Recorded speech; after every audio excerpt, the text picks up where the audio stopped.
बिस्मिल्लाहिर्रहमानिर्रहीम अय्याक नअबुदु व इय्याका नस्तईन। आज आपको थोड़ा सा बताते हैं जो सदात के दो कत्ल होते हैं साउथ अफ्रीका में, एम्बुलेंस लोकेशन सिकुंडा। उधर दो सैयद, एक सैयद नसार हुसैन शाह, दूसरा सैयद शहजाद शाह उर्फ प्रिंस शाह और नसार शाह उर्फ बॉबी शाह, जो अंजुमन सदात के सदर भी थे पूरे साउथ अफ्रीका के। बहुत ही ग्रेट किस्म के इंसान थे, अपने दोस्तों के साथ बड़ी मोहब्बत के साथ पेश आते थे। किसी भी सैयद को किसी किस्म की ज़रूरत होती थी उसकी ज़रूरत भी पूरी करते थे। एयरपोर्ट पर जाकर उनको पिक करके घर लाना, उनको जॉब देना, उनके लिए भाग दौड़ करना, सारे काम करते थे। 1 फरवरी को वो अपने हार्डवेयर स्टोर, ग्रोसरी स्टोर के पीछे उन्होंने बनाया होता है, बैठे होते हैं। इधर से लंदन और पाकिस्तान से जाने वाले सैयद शहजाद उर्फ प्रिंस शाह पाकिस्तान से उधर पहुंचते हैं। वो उनको एयरपोर्ट से लेते हैं, अपनी बिजनेस प्लेस पर पहुंचते हैं। सुबह होती है, बैठे होते हैं। साउथ अफ्रीका के 4:20 पर एक हुंडई गाड़ी आती है जिसके साइडों पर ब्लैक शीशे होते हैं, मगर सामने वाला शीशा बिल्कुल क्लियर होता है। उससे पहले एक काला जो क्रिमिनल होता है वो आता है। वो आकर हार्डवेयर की शॉप के अंदर एंट्री डालता है और सैयद शहजाद शाह को गोलियां मारता है 3। उसके बाद वो सैयद नसार हैदर उर्फ बॉबी शाह की तरफ बढ़ता है, उनको 2-3 गोलियां मारता है। उसके बाद वापस आता है, शहजाद शाह को और 8 गोलियां मारता है। दोनों का दिन दहाड़े मर्डर करने के बाद बाहर जाता है। तो जो गाड़ी का ड्राइवर होता है बॉबी शाह का, एक उधर जो शॉप के अंदर काम करता है एक ब्लैक मैन, उसका नाम था लकी, वो भागकर बाहर जाता है। वो देखता है कि एक गाड़ी आती है, उसको एक पाकिस्तानी ड्राइव कर रहा होता है। उसके बाद वो जो काला है क्रिमिनल ब्लैक मैन दोबारा अंदर आता है, बॉबी शाह का फोन भी लेकर बाहर चला जाता है उसके हाथ से। उस वक्त उस हार्डवेयर स्टोर के अंदर 2 और आदमी होते हैं, एक का नाम होता है साजा और दूसरे का नाम होता है लकी, जो ब्लैक मैन था मलावी का। वो दोनों भाग जाते हैं। सैयद शहजाद शाह उर्फ प्रिंस शाह, सैयद नसार हैदर उर्फ बॉबी शाह मौके पर हलाक हो जाते हैं। अब जो काला ब्लैक मैन जो बॉबी शाह का शॉप पर काम करता है, वो उस आदमी को देखता है। वो कहता है जी कि जो मौके के ऊपर जिस आदमी ने वारदात की वो तो एक काला आदमी था, मगर जो गाड़ी ड्राइव कर रहा वो पाकिस्तानी था। उसके बाद डेफिनेटली अंजुमन सदात के जितने भी मेंबर हैं उसमें मैं, सैयद कैसर हुसैन शाह साहब जो स्वाजीलैंड से हैं, उसके अलावा सैयद आसम अली जंगी जो नायब सदर है, सैयद आसम अली जो जनरल सेक्रेटरी हैं, सैयद अबाबर अब्बास जो हमारे सदर हैं, सारे मिलकर तफ्तीश का दायरा बहुत बड़ा करते हैं। उसके बाद सारे हम बैठकर इस सोचो विचार में लग जाते हैं कि वारदात किसने करवाई। इससे पहले 2-4 और भी हार्डवेयर की दुकानों के ऊपर कत्ल हो चुके होते हैं। खालिद बशीर जिनका तलक बेमर से है, उनका भतीजा कत्ल हो जाता है, एक सिक्योरिटी वाला भी कत्ल हो जाता है। साथ उनका एक दोस्त होता है राजा फैसल, उससे भी टेलीफोन का रब्ता होता है। खालिद बशीर का कहना था कि जनाब जो सैयद नसार हुसैन उर्फ बॉबी शाह ने हमें बताया जी कि वे जो आपके कत्ल होते हैं, जो आपका भतीजा मर्डर होता है, उसमें फतेहपुर वाले जो साकी लोग हैं ये इन्वॉल्व हैं। ये खालिद बशीर की जुबानी था। फैसल राजा ने भी यही बयान दिया। एक और बाजुआ नाम का आदमी है जो साकी का भी दोस्त है, बॉबी शाह का भी दोस्त है और खालिद बशीर और राजा फैसल का भी दोस्त है। वो कहता है कि इसमें साकी का कोई लेन देन नहीं है, मगर अगर आप एक आदमी है इरशाद बाबर उर्फ शाहिद, उसको उठा लेते हैं तो वो आपको सारी स्टोरी बता देगा कत्ल किसने किए। राजा फैसल से रब्ता किया जाता है। राजा फैसल कहता है जी इरशाद बाबर शरीफ आदमी है, उसका लेन देन नहीं है। ठीक है जी। उसके बाद दोबारा मेरी सैयद कैसर शाह साहब से स्वाजीलैंड, सैयद आसम अली जंगी, सैयद आसम अली जो हमारी जनरल सेक्रेटरी है, हमारी वीडियो फोन पर बात होती है। बैठते हैं, देखते हैं कि मामला क्या है।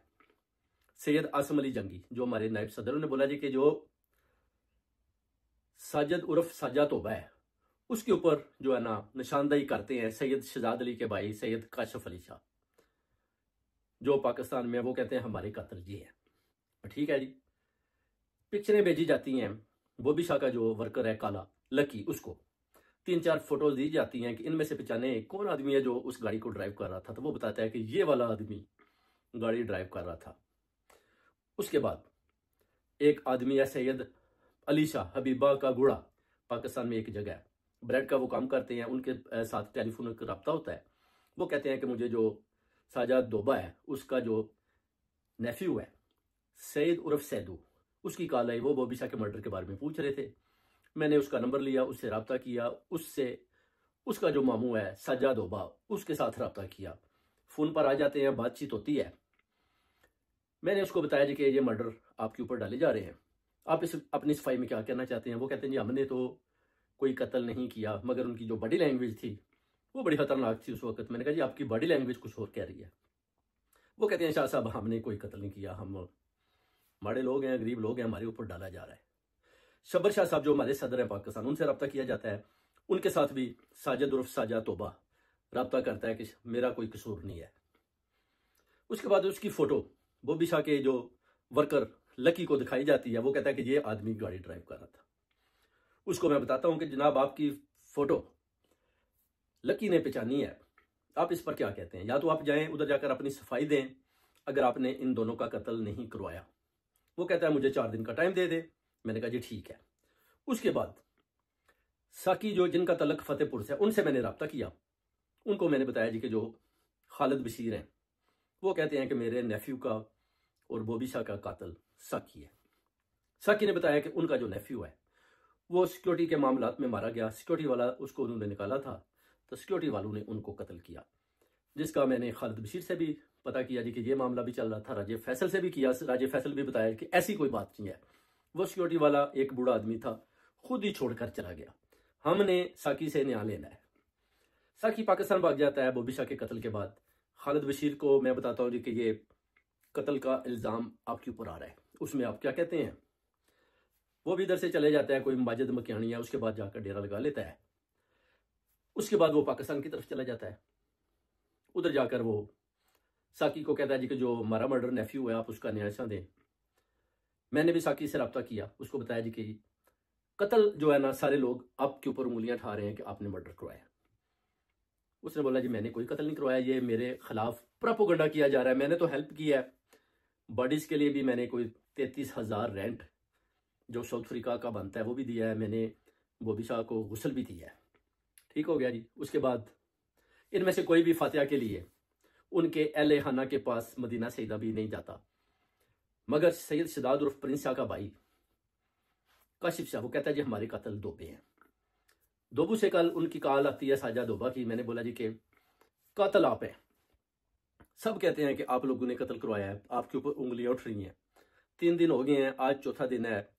तुमने बोला मैं स्कुंडे जाऊंगा, उधर जाकर बाबा तेरी जो उधर के रहने वाले हैं, एक मशहूर मरूफ आदमी है, वो आपने उनके पास जाना है, वो आपको लेकर उस काली के पास जाएंगे।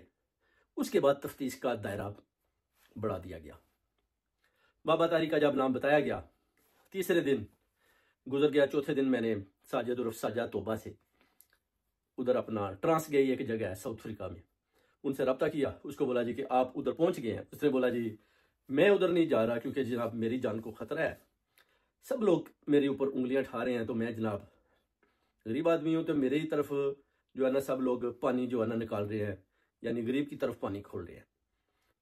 मैंने कहा जी अगर आपने कत्ल नहीं किया तो आपको जाना चाहिए, अगर आप कत्ल नहीं जाते तो आपके ऊपर पड़ जाएगा। सईद उर्फ सैदू के साथ रब्ता किया गया। उसने भी बताया जी कि मैंने किसी किस्म का कत्ल नहीं किया, मेरा बॉबी शाह साहब के साथ रब्ता हर रोज वीडियो कॉल पर होता था। अब जो साजिद उर्फ साजा तोबा वो कहता है जी कि मैं इधर तो न्याय नहीं दूंगा, मैं जाऊंगा पाकिस्तान, उधर जाकर न्याय दूंगा। शहजाद शाह के भाई को भी वीडियो कॉल में लिया जाता है, लकी जो काला होता है उसको भी लिया जाता है, साजिद तोबे को भी लिया जाता है। उस पर उसको दिखाया जाता है कि क्या तुम इस आदमी को पहचानती हो, तो वो कहता है जी कि आप इसको भेजिए मेरी तरफ, हमारे पास सबूत मौजूद हैं, जब ये इधर स्कुंडा पहुंचेगा तो हम सारे सबूत इसके सामने रख देंगे। उसके बाद जो साजिद और साजा दोबा वो जो है ना वो कहता है जी कि मैं तो स्कुंडे नहीं जाऊंगा क्योंकि मुझे मदीना सईदा से लोग कहते हैं कि तस्नीम हैदर शाह तुम्हें उधर भेजेगा और तुम्हारा मर्डर करवा देगा। मैंने कहा कोई ऐसी बात नहीं, मैं और सैयद कैसर शाह साहब, उसके अलावा सैयद शब्बर शाह साहब पूरी कोशिश कर रहे हैं, अगर आप बेगुनाह हैं तो आपकी जान बचनी चाहिए। और जो सही कातिल है, जो सामने खड़ा है दिखाई नहीं दे रहा, हम उधर पहुंचना चाहते हैं।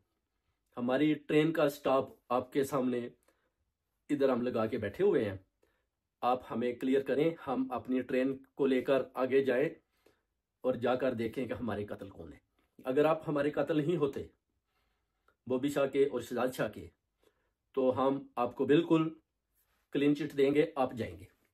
अगर आप हमारी बात नहीं मानेंगे तो आपको, अगर वो कल को पकड़ लेते हैं या आप इस कत्ल की वारदात में मुलव्वस होते हैं, तो फिर हम किसी सूरत भी आपकी हेल्प नहीं कर सकते। जिस पर साजिद ने बोला जी कि मैं पाकिस्तान जाऊंगा, आपसे वादा करता हूं, मगर वो गया नहीं। अब उधर से खालिद बशीर उसने साकी से न्याय मांगा। साकी जो है ना पाकिस्तान से दोबारा साउथ अफ्रीका या स्वाजीलैंड की तरफ आ चुका है। खालिद बशीर से मेरी बात हुई, खालिद बशीर ने बोला जी कि मैं न्याय देने को तैयार हूं। जो आपके सादात के उधर 2 मर्डर हुए हैं, मैंने उनको बोला जी कि देखें, अभी हमारा जो मामला है साजे तोबे के सामने पड़ा हुआ है, जब तक साजा तोबा क्लियर नहीं होता हम कभी भी आपकी तरफ नहीं आएंगे, मगर आपका न्याय जरूर लेंगे साहब का, अगर कातिल साजा तोबा ना निकला। बाबा तारी से बात हुई, बाबा तारी ने बोला कि शाह साहब, साजा तोबा कभी भी न्याय देने इधर नहीं आएगा, क्योंकि उसे मालूम है कि हमारे पास सारे सबूत मौजूद हैं, हमें पता है कातिल कौन है, आप इसको इधर भेजें, हम सारे सबूत इसके सामने रखेंगे।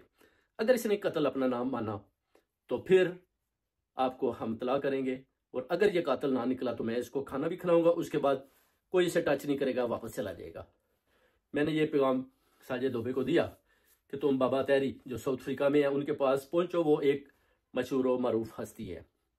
उनके साथ एक लड़का था उस्मान उर्फ मानू, आज उससे बात हुई, उसने भी बताया कि शाह साहब हमारी सादात के कातिल तोबे हैं।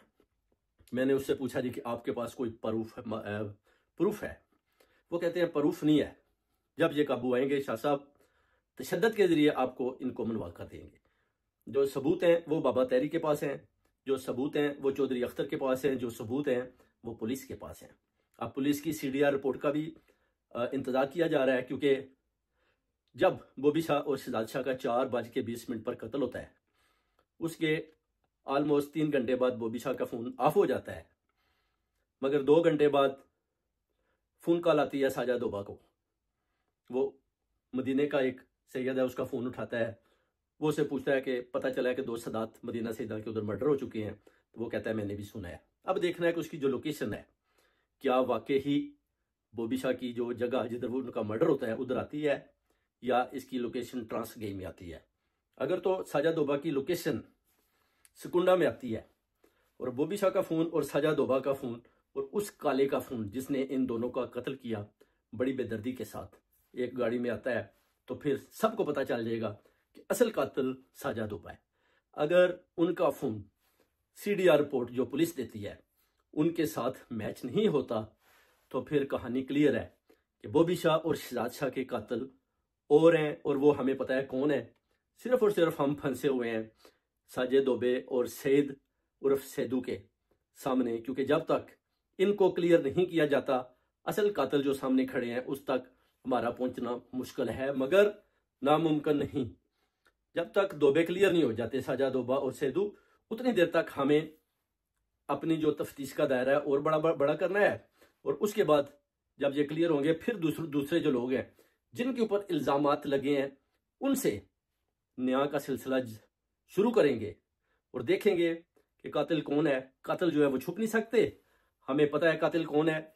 इंशाल्लाह आखिरी 7 गेंदे हैं, इन 7 गेंदों में जो कराई जाएंगे आपके सामने, वो कातिल भी आ जाएंगे और पूरी स्टोरी भी आ जाएगी, और मदीना सादात को भी पता चल जाएगा कि असल कातिल बॉबी शाह के और शहजाद शाह के कौन है और इनको क्यों कत्ल किया गया। बहुत बहुत शुक्रिया। और इसका जो पैगाम है ना जी, वो अपना मोज़म्बिक में भी सैयद मंदर मेहदी साहब को भी दिया गया, उन्होंने भी काफ़ी हेल्प की इस मामलात में।